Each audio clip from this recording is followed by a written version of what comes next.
So with all these changes to its interiors as well as its equipment list, this is the best iteration of the XUV400 till date. Yes, Mahindra has certainly upped its game with the XUV400, but is that enough to beat the Tata Nexon EV? Well, we've got these cars together once again to find out whether Mahindra gets third time lucky and clinches victory this time around.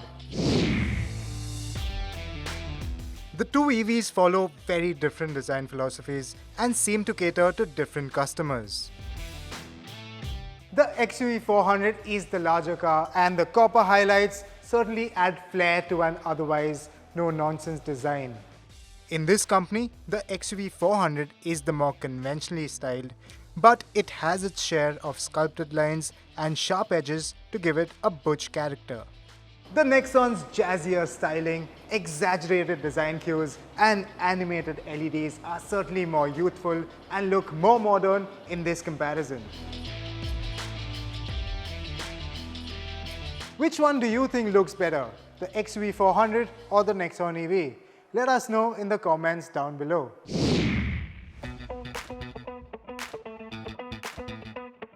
Like before, the Mahindra XUV400's cabin is really well built, and now the two-tone color scheme, the redesigned dashboard and the screens have taken its appeal a notch higher.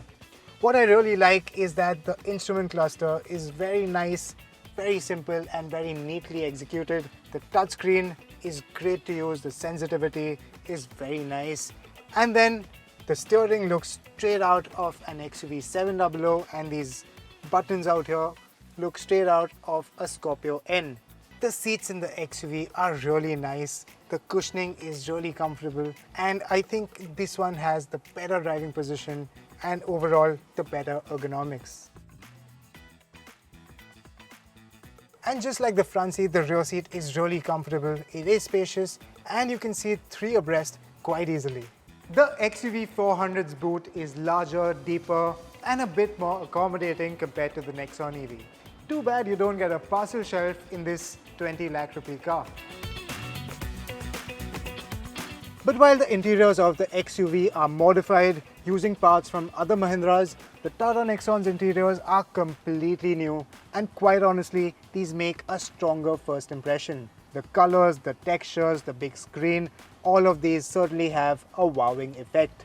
Compared to the XUV400, there are fewer physical buttons. All of these are touch operable keys, but the good thing is the temperature control and the fan speed are physical toggle switches. But not all's positive about the Nexon EV. I'm not a fan of its cabin ergonomics, blind spots are greater, and our test car seemed to be plagued with multiple software glitches. Most of these glitches disappeared on restarting the vehicle, however these electrical gremlins should have been sorted out to begin with.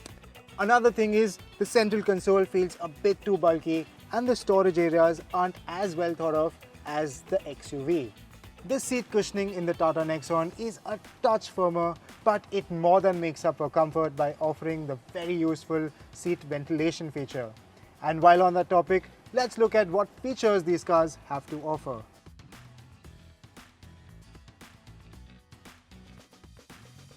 Back in the Nexon EV.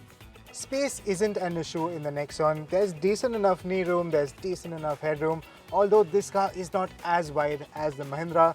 And if I'm being honest, the floor is a bit higher than in the Mahindra, so you are seated in a slightly knees up position.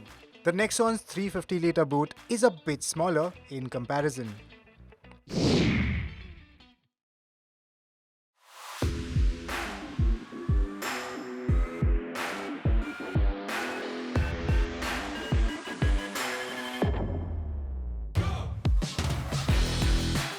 Quick glance at their spec sheets indicate that the Mahindra XUV400 has the numbers in its favor with a more powerful motor. The Tata has a larger 40.5 kWh battery, and before you ask, Tata and Mahindra have resorted to very different cell chemistries for their battery packs. Theoretically, Nexon EV's LFP battery tech is said to be more robust and long-lasting, whereas the Mahindra's NMC battery is known to be more energy efficient to deliver stronger performance and range. While these cars are too new to pass a definitive verdict on which is the better tech, to protect users from any unforeseen battery or motor related issues, both Nexon EV and XUV400 come with an 8-year warranty. After adding ESP into the mix, power delivery has become a lot tamer and a lot more linear than the Nexon EV. However, it's still a strong performer. What comes as a surprise is how close the Nexon's acceleration times are to the XUV400 despite being significantly down on torque. This is down to the Nexon EV's second generation motor that's said to be lighter, more efficient and spin higher than the first gen unit it replaces.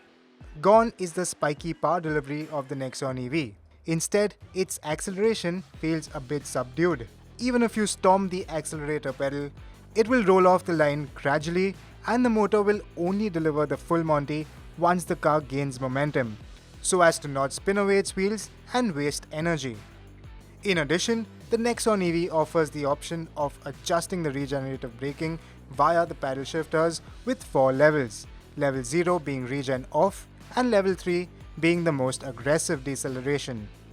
What the XUV doesn't get is adjustable regen settings. However, if you prefer a one-pedal driving setting, it does get an L mode where the car can come to a complete halt without any driver input. We tested their long-range versions, and while nowhere close to their claim figures, in our real-world range test, the Nexon EV achieved 273 km while the XUV managed 251 km on a full charge. As for charging, both these EVs come with a 7.2 kW AC charger and they also support DC fast charging. The XUV has an edge here as it can charge up to 45 kW, while the Nexon EV's max charging speed is capped at around 30 kW, which means you can top up the XUV400's battery quicker at a 60 kW or higher DC fast charger.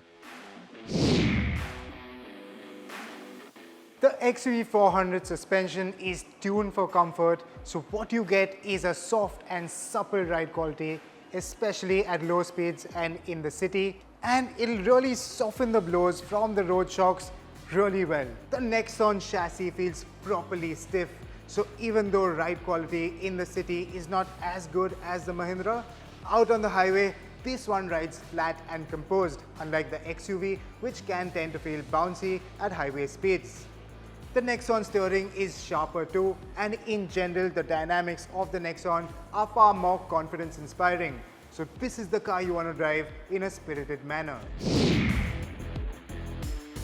With the launch of the Pro variants, Mahindra has cleverly repositioned the XUV400 and now it is much more affordable than what it used to be. Just a few days ago, even Tata has revised the pricing of the Nexon EV.